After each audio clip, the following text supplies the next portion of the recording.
Hello students, welcome to in my channel smart study. Students, आज हम directorate of education की तरफ से दी जाने वाली वर्कशीट नंबर 13 करेंगे, जो कि क्लास 8th की है और सब्जेक्ट है सोशल साइंस। ये वर्कशीट 9 नवंबर 2020 की है। तो आइए शुरू करते हैं आज की वर्कशीट शुरू करने से पहले प्लीज़ मेरे चैनल को सब्सक्राइब कर दीजिए। तो आइए देखते हैं आज की वर्कशीट, कंपनी रूल एक्सप्लेन। बेटा, पिछली वर्कशीट में हमने देखा था कि जब east India company India I थी तो धीरे धीरे उसने सेट होना स्टार्ट कर दिया था, और जिस जिस एरिया में ईस्ट इंडिया कंपनी सेट हो रही थी वहाँ उसके चारों तरफ उसने क्या कर दिया था, फोर्टिफिकेशन स्टार्ट कर दिया था। मतलब वहाँ पे उसने अपना रहने पानी का भी व्यवस्था कर दी थी। मतलब खुद वहाँ पे क्या हो रही थी, अपनी जो स्थिति थी उसको वो मजबूत कर रही थी। अब देखते हैं आगे क्या है आज की वर्कशीट में। After the Battle of Buxar, East India Company appoint political commercial agent known as resident in the Indian state. Their role was to serve and further the interest of the company. Throughout the residence, the company officially began interfering in the internal affairs of Indian state. They tried to decide the appointment of the administration officially and even successor of the throne. तो बेटा, जब देखो हमने पिछली worksheet में देखा था कि battle of Plassey and battle of Buxar के बारे में हम पिछली वर्कशीट में देख चुके हैं। बैटल ऑफ बक्सर के बाद में ईस्ट इंडिया कंपनी ने एक एजेंट अपॉइंट किया, जिसे क्या कहा गया, रेजिडेंट। उन्होंने क्या किया, ये रेजिडेंट थे, ये ईस्ट इंडिया कंपनी के प्रॉफिट के या इंटरेस्ट की बातों के बारे में सोचना ये इनका काम था। लेकिन धीरे धीरे जो एजेंट थे उन्होंने क्या किया, जो इंडियन स्टेट के इंटरनल अफेयर्स थे, जो जैसे कि इंटरनल जो काम थे उन पर भी क्या करना चाहिए, इंटरेस्ट दिखाना शुरू कर दिया। उन्होंने ये डिसाइड करना शुरू कर दिया कि जो administration official next administration official होगा वो कौन होगा, किस तरह का राजा होगा। इस तरह के जो काम थे उनमें भी जो ये रेजिडेंट्स थे इन्होंने क्या दिखाना शुरू कर दिया, अपना interest. Some time the company force the state into subsidiary aliens.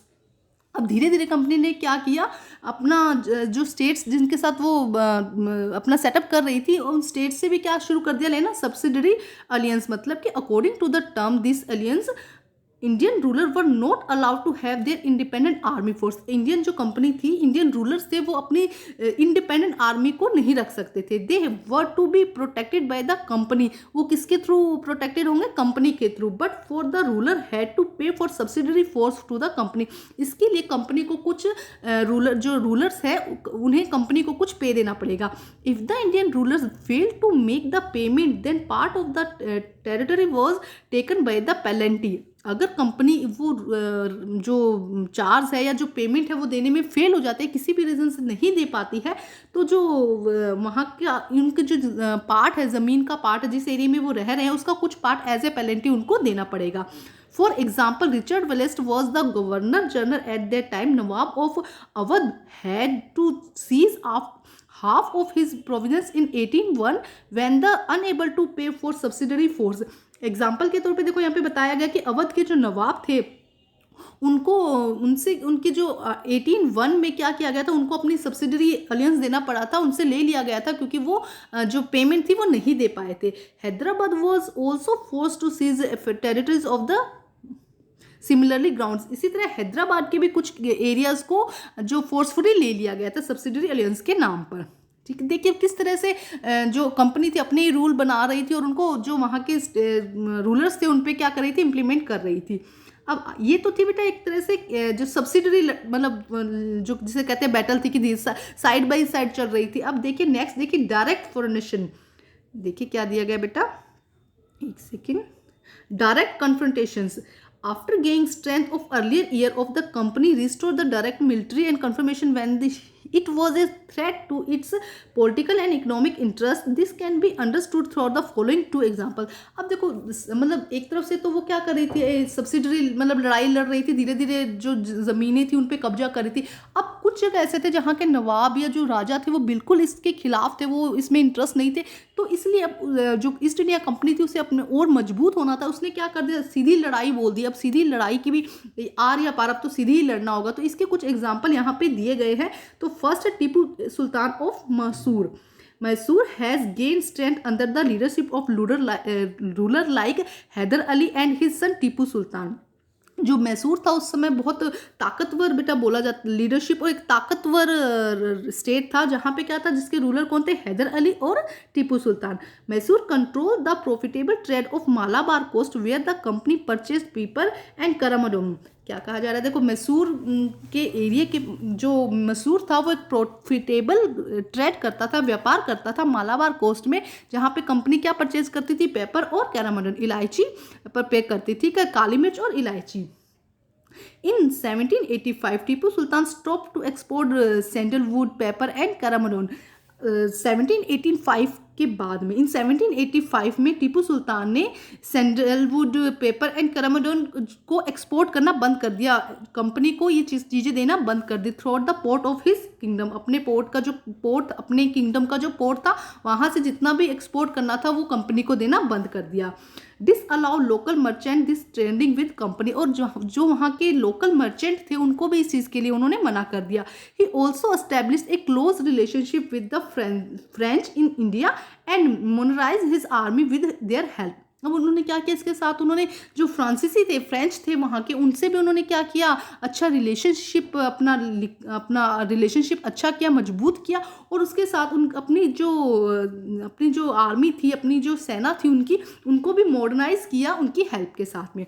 The britisher was furious and fought 4 war. अब ब्रिटिश इससे क्या हुए, बहुत गुस्सा हुए और उन्होंने 4 वॉर्स इनके साथ में लड़ी। देखो कब, 67 to 69, 80 to 84, 90 to 92 और 99 में, to defeat them. Finally the battle of Seringapatam, Tipu Sultan was killed.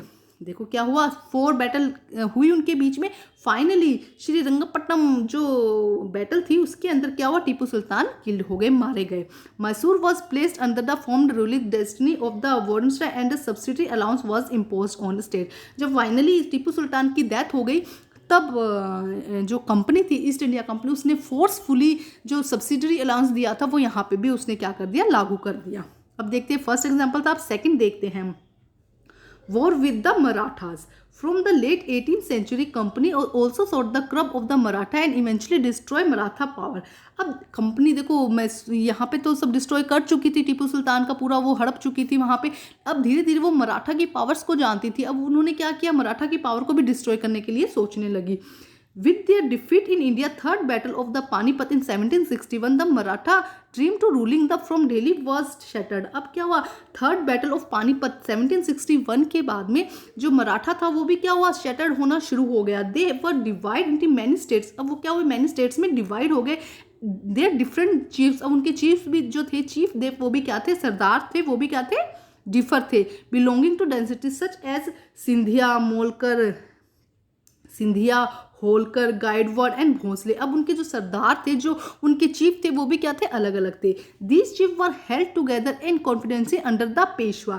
ये जो चीफ थे ये क्या थे, एक जैसे कि एक राज्य मंडल होगा ना बेटा, उसमें क्या थे, उनके जो हेड था वो कौन था, पेशवा था, और वो सब उनके क्या थे, उसके मेंबर्स थे। who become an effective military and administration head based on in Pune. अब देखो इनका हेड कौन था, इनका हेड था पेशवा, और ये लोग जो सिंधिया बोला गया, होलकर, गायकवाड़ एंड भोसले, ये इनके क्या थे, उनके मेंबर थे, जो उनकी सभा थी उनके क्या थे, मेंबर थे। और ये जो पेशवा था ये कहाँ रहते थे, पुणे में। माधजी Scindia and Nana Phadnavis were two famous Maratha soldier in state. वहाँ पे कौन थे, Madhaji Scindia and Nana Phadnavis were are two famous Maratha थे, मराठा सोल्जर्स थे। नेक्स्ट देखिए क्या लिखा गया, the Maratha were subdued in a series of war. अब क्या हुई, क्योंकि अंग्रेजों ने क्या बोल दिया था, ईस्ट इंडिया जो कंपनी थी उसने क्या बोल दिया था, सीधी लड़ाई बोल दी थी, तो अब उन्होंने मराठा के साथ में भी क्या बोली, सीधी लड़ाई। In first war the ended in 1782 with the threat of the Salbai. There was no clear victory. अब देखो फर्स्ट जब लड़ाई हुई, फर्स्ट वॉर हुआ 1782 में, उसका कोई रिजल्ट नहीं आया। The second Anglo Maratha war 1803 to 5 was fought in different front, resuming in the British gaining Orissa and the territory north of the Yamuna river including Agra and Delhi. अब देखो क्या कह रहे हैं, जब सेकेंड वॉर हुई एंग्लो मराठा वार 1803 to 5 के बीच में जो वॉर हुई, उसके अंदर क्या हुआ, ब्रिटिश ने क्या हुई, उसने अपना हुकूमत दिखाई, अपना थोड़ा दिखाया, उड़ीसा और टेरिटरी, उन्होंने यमुना रिवर के जितना आगरा और दिल्ली है इस एरिया को उन्होंने अपने कब्जे में ले लिया। Finally the third Anglo Maratha war 1817 and 19 crust Maratha power. Finally जब 1817 और 19 में जब थर्ड वॉर हुई तब उन्होंने पूरी तरह से मराठा की पावर को क्या कर दिया, क्रस्ट कर दिया। The Peshwa was removed and sent away with the Bithur near the Kanpur with a pension. Patient. अब देखो क्या क्या यहाँ पे पुणे में रहते थे, अब उन्हें पुणे से जो पेशवा था उनको कहाँ, वहाँ से हटाकर कहाँ भेज दिया गया, कानपुर में। The company now had a complete control over the territory south of the Vindhyas. अब देखो क्या कहा जा रहा है कि अब पूरी तरह से कंपनी जितना भी साउथ का एरिया था उस पर पूरी तरह से अपना कंट्रोल कर लिया था। तो देखो कैसे धीरे धीरे अपना सिर्फ बिजनेस करने आई थी और किस तरह से पूरा यहाँ पे शासन अपना स्थापित कर लिया। तो आइए देखते हैं बेटा इसके question answer. How did east India company take control in Indian state through out subsidiary alliance. तो आइए देखते हैं किस तरह से उसने अपना कंट्रोल ले लिया था बेटा।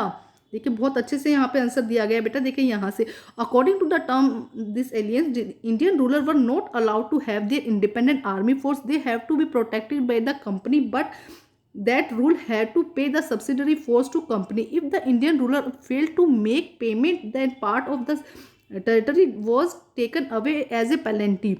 For example, when Richard Welser was the governor general at the time, Nawab Awadh had seized half his province in 1851 when the was unable to pay for his subsidiary force. तो ये हो जाएगा बेटा first का answer आपका। बहुत अच्छे से आपकी वर्कशीट में दिया गया है और कहीं जाने की जरूरत नहीं, थोड़ा सा लेंथी है क्योंकि हमें एग्जाम्पल के साथ इसे समझाना पड़ेगा। आइए अब करते हैं क्वेश्चन नंबर 2। देखिए क्या है question number 2। Why were British free with Tipu Sultan, what was the result of the confrontation. क्या था बेटा, क्यों, पहले फर्स्ट तो हमें बताना होगा कि क्यों जो टीपू सुल्तान से जो अंग्रेज थे वो फ्यूरियस थे, क्यों गुस्सा हुए थे, बताइए। हम कर चुके हैं बेटा इसको। तो देखो बेटा यहाँ से हो जाएगा इन 1785, ये सेकंड का answer. Tipu Sultan stop to export sandalwood pepper cardamom through the port of his kingdom and disallow local merchant from trading with the company. He also established a close relationship with the French and India and modernized his army with their help. British fears and fought 4 wars and finally defeat. यहाँ से बेटा यहाँ तक कर लीजिएगा, ठीक है answer. ये हो जाएगा सेकंड का आंसर बेटा। टीपू यहाँ से लेके इनसे लेके पूरा किल तक टीपू सुल्तान यहाँ पे किल्ड हो गए थे। तब तक इसका रिजल्ट ये हुआ ना, देखो फर्स्ट तो क्या रीजन थे हमने बता दिया, सेकंड पैराग्राफ में हमने क्या बताया कि उसका रिजल्ट क्या हुआ कि उन्होंने 4 बैटल्स किए, उनके साथ में वॉर की और लास्ट में टीपू सुल्तान की डेथ हो गई, ठीक है। ये हो जाएगा आपका सेकंड का आंसर। अब करते हैं question number 3। Which were the major density Maratha power, how was the confederation rules. देखिए आइए देखते हैं बेटा, ये हम कर चुके हैं बहुत अच्छे से। क्वेश्चन अभी समझा था कि फोर्थ है ना, यहाँ से देखो chiefs belonging to dynasties such as Sindhia, Holkar, Gaikan and Bhosle. These chiefs were held together in a conference under a Peshwa who became an effective military and administration head based in Pune. यहाँ से यहाँ तक ये हो जाएगा third का answer बेटा। कहीं और एक्स्ट्रा लिखने का कुछ जरूरत नहीं है, यहीं से आपका पूरा आंसर बन रहा है, तो ठीक है यहाँ से हो जाएगा थर्ड का आंसर। अब हम करते हैं question number 4। How were Maratha subdued by the company. देखिए यहाँ पे दिया गया क्वेश्चन नंबर आंसर नंबर 4, यहाँ से लेके बेटा आप यहाँ तक लिख दीजिएगा, यहाँ तक ये हो जाएगा आपका आंसर नंबर 4। पूरा आपका एग्जैक्ट है, बहुत बहुत अच्छे से दिया गया, समझा चुकी हूँ इसलिए दोबारा नहीं समझा रही हूँ। यहाँ से लेके यहाँ तक आपका हो जाएगा फोर्थ का आंसर। तो बेटा आज की जो वर्कशीट है वो कंप्लीट होती है। वर्कशीट कंप्लीट करके अपने टीचर से चेक कराइए और प्लीज़ मेरे चैनल को लाइक कीजिए, सब्सक्राइब कीजिए और शेयर कीजिए। Thank you students.